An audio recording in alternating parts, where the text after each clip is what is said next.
Will you admit that the ultimate responsibility for the terrible, and every single loss of life is terrible, but is the failure of the United States, of the European Union, of the Western powers to hold to account Israel for ongoing, decades-long ethnic cleansing, war crimes, crimes against humanity, the denial of the most basic rights to the Palestinian people? As Gideon Levy said, Israel, a Jewish Israeli columnist, said yesterday, Israel can't imprison 2 million Gazans without paying a cruel price. Isn't that the truth? Deputy.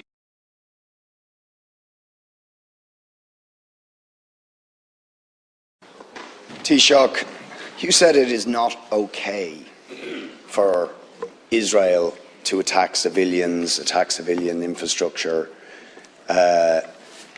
to threaten to starve the people of Gaza. It most certainly isn't okay. It's a war crime.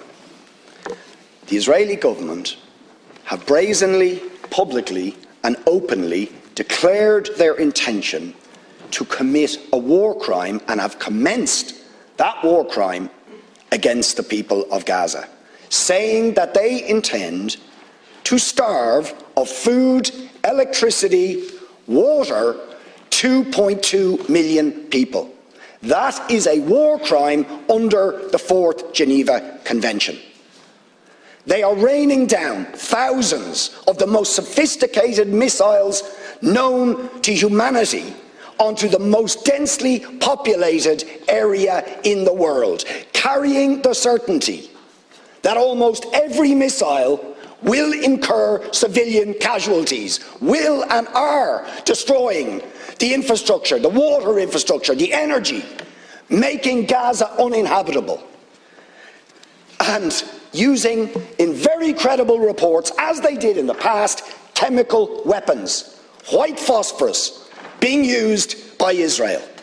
And you try to suggest there is some symmetry, some equivalence between the actions of Hamas and what Israel has been doing to the Palestinians for decades. Will you admit that the terrible loss of life and escalation of violence that we have seen in the last few days is simply a continuation of the crimes against humanity, the war crimes of the State of Israel against the people of Palestine? And it's not me saying this. You have, or you should have read, the reports of Amnesty International, which we asked you to read and act on Human Rights Watch, on the UN Special Rapporteur to Palestine, on the UN Human Rights Council, on the issue of Palestine. Do you know that the Israeli state will not even allow the UN Rapporteur on Palestine into the occupied territories, or the UN Human Rights Council in, because they know that they will bear witness to the ongoing ethnic cleansing, the ongoing illegal annexation of territory, the ongoing arbitrary detention of Palestinians without trial, the impunity when they assassinate a journalist like Shireen Abu Akleh. No justice, no sanctions. What do we actually get? The head of the most powerful state in the world, while Israel is threatening to commit war crimes against Israel, says we're going to give them more weapons and arms. We support them absolutely. So will you admit that the ultimate responsibility for the terrible, and every single loss of life is terrible, but is the failure of the United States, of the European Union, of the Western powers to hold to account Israel for ongoing, decades-long ethnic cleansing, war crimes, crimes against humanity, the denial of the most basic rights to the Palestinian people? As Gideon Levy said, Israel, a Jewish Israeli columnist, said yesterday, Israel can't imprison 2 million Gazans without paying a cruel price. Isn't that the truth? Deputy, please. Deputy, I believe Israel has the right to exist. Israel was established by the United Nations, was established in accordance with international law, and Israel has the right to exist. I hope you'll agree, and I hope you'll say that in your follow-up response. And as any sovereign state has the right to defend itself when it's under attack. And I can understand why Israel needs to take action to root out terrorists and people who fire rockets at civilians into Israel. Israel is absolutely within its rights to defend itself and to go after Hamas. That does not extend to cutting off electricity to civilian populations. It does not extend to cutting off water. It does not extend to preventing food from entering the Gaza Strip. And we're very clear on that in terms of the position of the Irish government.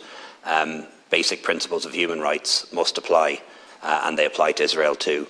But Deputy, I am, and I know your support for Palestine is sincere, but I am a little bit disappointed that you haven't said anything about Hamas or Hezbollah or any of their actions in your remarks. In fairness to Deputy MacDonald, she did, as did Deputy Batchik, and I would like to give you this opportunity to add to what you said earlier, not to take any of it back, but just to add to what you said earlier by saying that you accept that Israel has the right to exist, that has a right to sovereignty and statehood and security, and that you agree that the actions of Hamas and Hezbollah for decades, targeting Israeli civilians, kidnapping Israelis and others, that those actions are wrong, have contributed to the conflict and have made it harder to find a solution. I want to see an end to all killing, all violence, all death, and the release of all prisoners and hostages. But you see, the problem here is that I do not believe that an apartheid regime has the right to exist anywhere.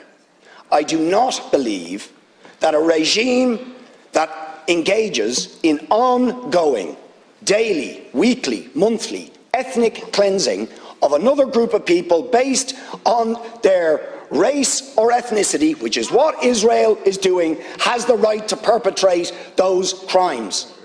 These are crimes against humanity. This is a regime for decades has denied UN resolutions calling for the right of Palestinians, millions of them, ethnically cleansed since 1948, living in refugee camps in Lebanon, Syria, Jordan, cast to the winds of the world, denied statehood, denied identity, denied history, and they have the right to return, but Israel shoots them down if they try and assert that right, as happened in the Great March of Return. Let's remember that. Peaceful demonstrations in 2018 by the people of Gaza, attempting to assert their right to return, shot down. The UN at the time called for investigations on that episode for war crimes and crimes against humanity. Will you call for sanctions against the apartheid regime of Israel? Will you call for the European Union and the United States to stop arming that regime to commit war crimes and crimes against humanity? Of course you won't. Of course you won't.